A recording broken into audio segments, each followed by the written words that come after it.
обыкновенная расческа. Это мой самый первый инструмент, который играю с детства. Можете послушать.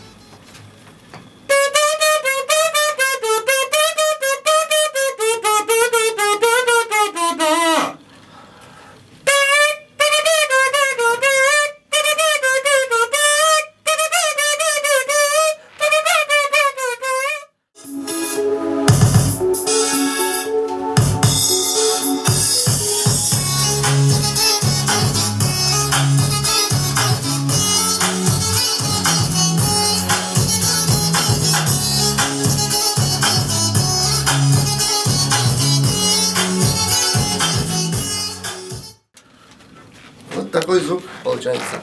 И можно другие песни можно сыграть. Можно на интро добавлять, можно на соло добавлять и так далее.